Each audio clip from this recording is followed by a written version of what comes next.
Well, hey everybody, I just figured I'd give you a little shot about this newest fork boom truck that I'm doing. It's I think it's 512? Yeah, 512 model. And you know, it's brand new right from the showroom floor. Pretty cool. And it's a little different model than what I've done before. So it's pretty much the same thing as it's always been. Same kind of hookups anyway. But they've always got marked tie down points. And I've got to, just run straight across. There's no way you can do an X fashion. You can't run over the equipment like that. So what I did was 4 individual 3/8, and then the X fashion in the back. We'll get to that. And of course having a strap down on the boom itself.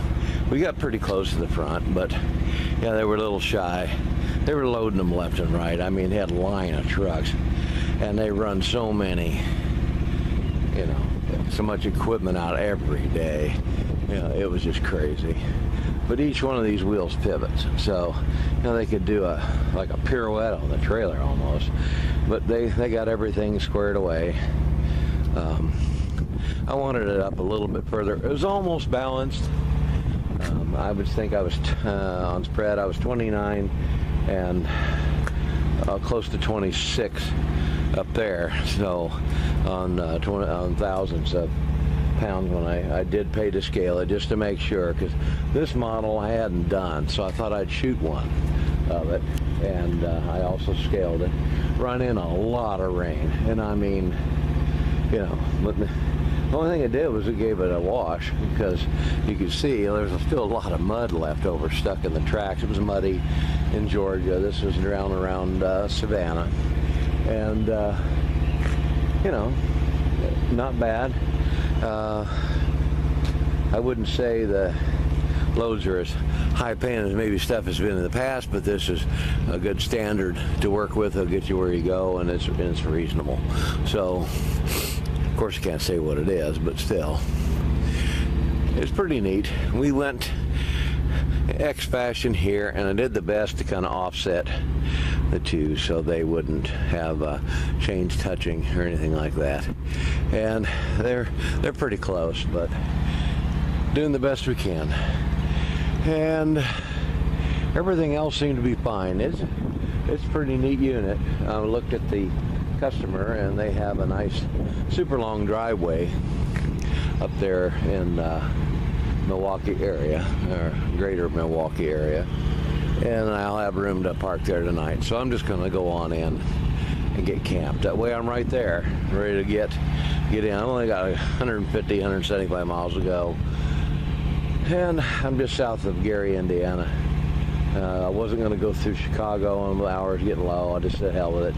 I'll wait and finish tomorrow. No restart on this one. I just get it done. So, and of course it's got the offset boom, so you can see the cab's sitting on the left. Guys, when it's down, it's pretty blinded. He can't see anything on the right when he's trying to load. So you have to have spotters when they're loading these. And I had them get as close as they could, and they did all right. I couldn't complain as long as everything was controlled and I wasn't getting too carried away with moving. And they hear these things are brand new, and you got rust on stuff already just from being down in the soup kitchen south. I mean, they're brand spanking new. They already got rust spots on them. It's like, what the hell? So, but all the mirrors were turned in. We looked at all that. Nothing else we could do with these booms or anything like that. There were no extra instructions really needed for those. That hook there is just for who knows, probably towing them out, because it's just a cable piece that's attached, or they can use it for lifting. So I don't know if they would ever use it for towing them out, but they might have, who knows.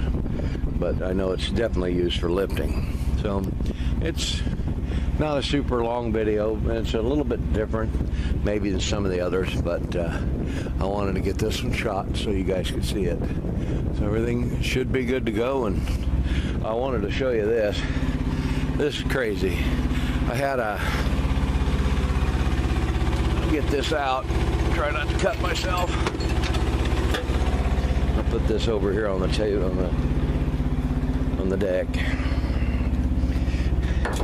I had a key issue with my kingpin lock, and the one thing that ticked me off is that, you know, I was using it to make sure everything was squared away. Well, I've had these 11 years and they've always been inside, and the old keys wore out. I ordered a brand new set. It cost me like 50 bucks. I was pretty pissed. That's awful high for 2 freaking keys. And I get the keys and I use these things like operated maybe a padlock a couple of times, and operated this one once just as a test, and it worked. But as soon as the keys got older, you know, they're probably 6 months old or something, maybe a year, I can't remember, and you carry the keys in your pocket, or even if they're just banging around, they lose the sharpness on the edges. Well, it wouldn't unlock the lock. Well, guess what? My load's sitting there with a freaking kingpin lock on it, and I can't advance my load because the son of a bitch is locked. So I had to pay to have them unlock this with a nice heat wrench. It cost me 40 bucks cash, sitting there in the mechanic's parking lot. And well, I was kind of pissed, you know. I mean, they're going to send me a whole brand new set, but I've had nothing but trouble with that Warlock set ever since I got it. The tumblers, something was not keyed correctly or whatever. You had to sit there and piddle with it. I mean, I've bent every one of those keys with my fingers. That's how soft they are. I mean, my fingers are strong, but that's bullshit. I'm sorry. You know. So I'll take some photos of it, and they were able to get through. You know, he was able to take and zip through there and pry down. No damage to the kingpin because he was just cutting from an angle straight up, going straight up with the flame. So he wasn't pressing into the kingpin. He just zipped it off the edge. He used the pry bar and knocked it down. So I was there. I was supervising, and everything was good to go. But you want to talk about pissed off? And I had a speed sensor failure. Well, that means you lose Qualcomm logs, you lose speedometer, you lose Jake brake and cruise. So, you know, I was there getting that repaired. Luckily, it was a fast fix, and the folks got the part and had it done in just a couple of hours. But, you know, that's the last thing I needed, was just more bullshit all in one day. So, you know, when the thing, I guess, goes to a check engine light, you lose fuel economy. It doesn't matter what, even though it's not derated, for some freaking reason, when they got this shit set up, is that your fuel economy just starts to suck. So it's like, jeez. So it wasn't that great a day. Yesterday wasn't too bad. I got up into northern Indiana, and everything else was working pretty fair. A lot of construction on 65, and I mean, it's terrible. You can't see the lines. I got brand new headlights because I had a hawk hit one and shattered it, so I had to buy a matched pair, and I bought the good ones. So this year's been kind of weird. So we're just doing the best we can, making do with what we got. So that's my little story. And yep, you can see pretty much right there. You can hang your all the way through. He just had that one little piece just hanging. That's the only thing that was left. And he was careful to make sure, like I said, the kingpin was covered in good shape. But he got it the hell off of there so I could move forward.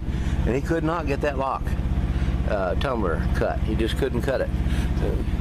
Something weird about the chemical makeup of the metal. They did the best they could, but it took them 20 minutes to get it off, even with the torch. So, well, I've had enough for the day. I'm gonna go finish out.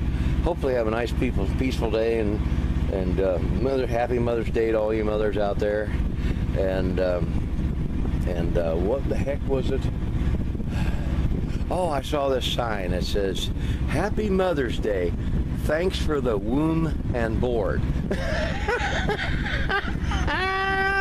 I thought that was really good. So, hot ticket. You guys have a a good one, and call your mom. See you on the road.